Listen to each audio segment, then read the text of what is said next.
بسم اللہ الرحمن الرحیم۔ اسلامی تاریخ حضرت مریم علیہ السلام۔ حضرت مریم بنت عمران بنی اسرائیل کی ایک شریف گھرانے میں پیدا ہوئیں۔ قرآن میں 12 جگہ ان کا نام آیا ہے۔ ان کے نام سے ایک مکمل سورت اللہ تعالیٰ نے نازل فرمائی۔ ان کے والد حضرت عمران بیت المقدس کے امام تھے۔ حضرت مریم علیہ السلام بچپن ہی سے بڑی نیک سیرت اور پاک دامنی میں بے مثال تھیں۔ اللہ تعالیٰ نے اس وقت کے تمام عورتوں پر انہیں فضیلت عطا فرمائی تھی۔ پیدائش کے بعد ان کی والدہ نے اپنی منت کے مطابق ان کے خالو حضرت زکریہ علیہ السلام کی کفالت میں بیت المقدس کے عبادت کے لیے وقف کر دیا اور اونچی جگہ پر ایک کمرہ ان کے عبادت کے لیے خاص کر دیا۔ وہ ہر وقت عبادت اور ذکر الہی میں مصروف رہتیں۔ اللہ تعالیٰ نے غیبی طور پر بغیر موسم کے عمدہ پھلوں کے ذریعے ان کی نشو و نما اور پرورش فرمائی۔ حضرت مریم علیہ السلام بڑی ہو گئیں تو اللہ تعالیٰ نے فرشتے کے ذریعے بشارت دی کہ تمہیں ایک بیٹا عطا کیا جائے گا جس کا نام عیسیٰ ہوگا۔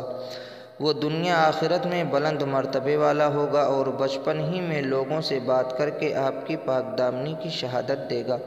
اللہ کی قدرت، جسم میں گردے کی اہمیت۔ انسان کے خون میں ہر لمحہ زہریلے مادے کی مقدار بڑھتی رہتی ہے۔ گردے ان زہریلے مادوں کو پیشاب کے ذریعے خارج کر کے بدن کو صاف خون سپلائی کرتے رہتے ہیں۔ اس طرح گردے 24 گھنٹے میں کئی لیٹر خون سے زہریلا مادہ نکال کر پورے جسم کی حفاظت کرتے رہتے ہیں۔ خدا نخواستہ اگر یہ گردے کام کرنا بند کر دیں تو بھاری دولت خرچ کر کے بڑی بڑی مشینوں کے ذریعے خون صاف کر کے وہ فائدہ حاصل نہیں ہوتا جو گردوں کے قدرتی عمل سے ہوتا ہے۔ گردوں کے ذریعے خون سے زہریلے مادوں کو خارج کر کے جسم انسانی کی حفاظت کرنا اللہ کی کتنی بڑی قدرت ہے۔ ایک فرض کے بارے میں بغیر وضو کے نماز نہیں ہوتی۔ رسول اللہ صلی اللہ علیہ وسلم نے فرمایا، اسلام میں اس شخص کا کچھ بھی حصہ نہیں جو نماز نہ پڑھتا ہو، اور وضو کے بغیر نماز نہیں ہوتی۔ ایک سنت کے بارے میں دروازے پر سلام کرنا۔